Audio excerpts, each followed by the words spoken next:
Okay,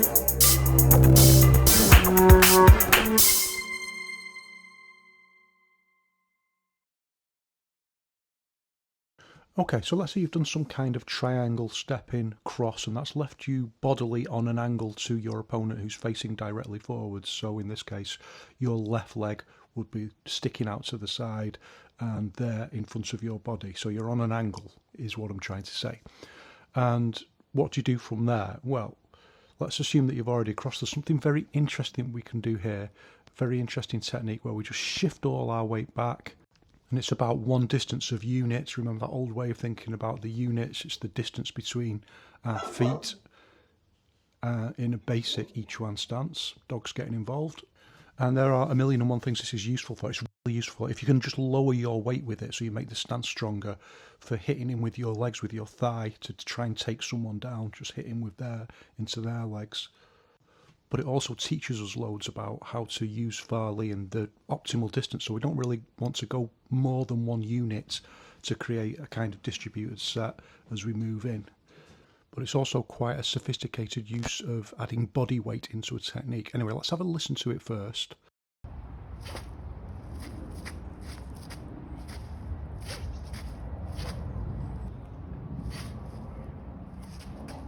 So the first thing you can hear is that it all happens on the count of one. And as that seeking step comes in, a normal seeking step goes forwards.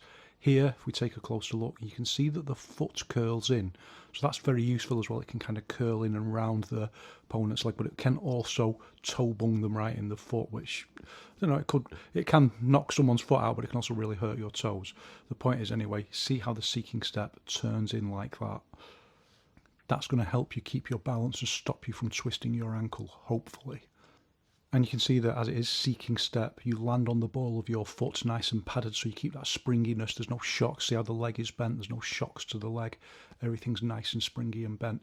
You don't really need someone to go through all of this with you, I'm telling you. You just train it and it all starts coming naturally if you're thinking about it. Okay, so now look at this version. What's different here? What's happening that's different, do you think? Let's compare it with the first one again. Can you tell? Can you see with this one, the rear foot is coming back. So we're not just out from the side, we're not just moving in with the lead foot, the rear foot is coming back.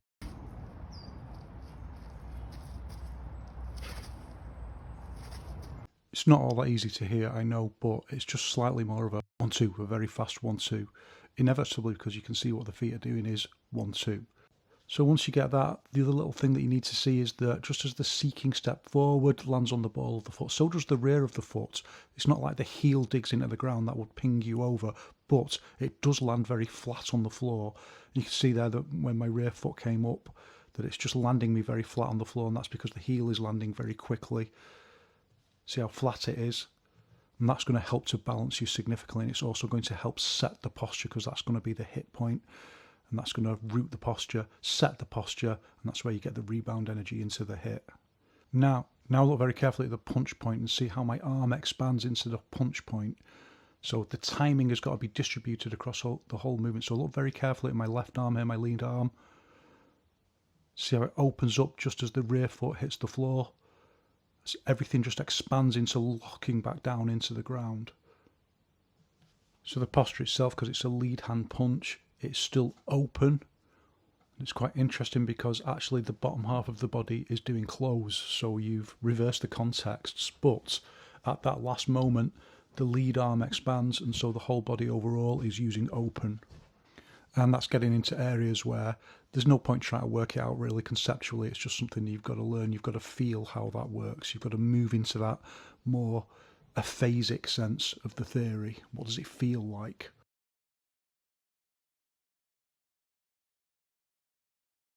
Okay, once you get that, then you can change into this absolutely classic fan step.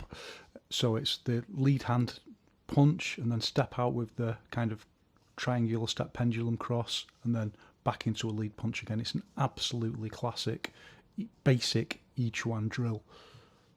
And this is always interesting for me because when I first learnt it, I thought it was a bit silly. I thought it was too detached from the reality of actual combat. And then later on, when I started using it all the time, I realised how much it teaches you about how to use open close, but also how much it teaches you about how to angle off, because as always with each one, it's not about just these fixed techniques, it's about how you can then move off from hitting into the side and using footwork to then arrange yourself relative to your opponent.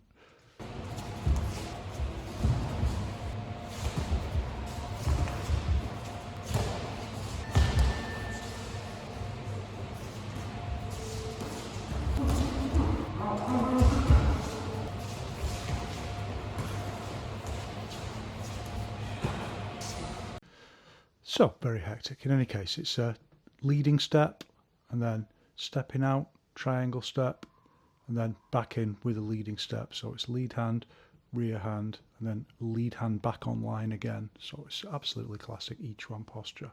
And one key variation with this is that usually, you don't have to, but usually you just keep moving forward with it, so it's more dynamic in terms of the aggressively stepping forward. So each posture, each step is aggressively moving you in.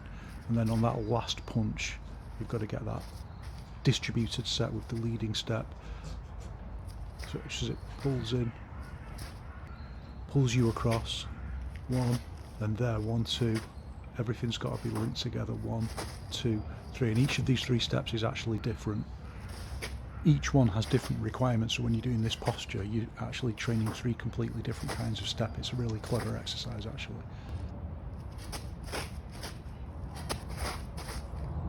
So you'll see in a second that my foot slips out, and this shows you the genius of this technique, the way of doing it. So watch this, ooh, just slips out a little bit, and then again, ooh, just slips out a little bit. And the way that the foot lands prevents you from going too far with that. It's brilliant, brilliant idea. So you've got to train it in and drill it to land the foot like that. And from there, you've got to speed it up and compound it.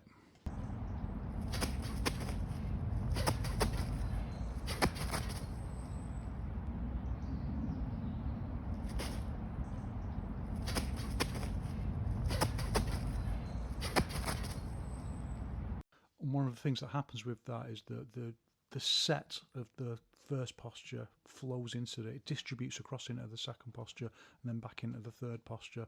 And the more you can compound it, the more you get that effect. But it's very, very hard to explain. You've just got to feel it, the way that it all links together into a more compounded set.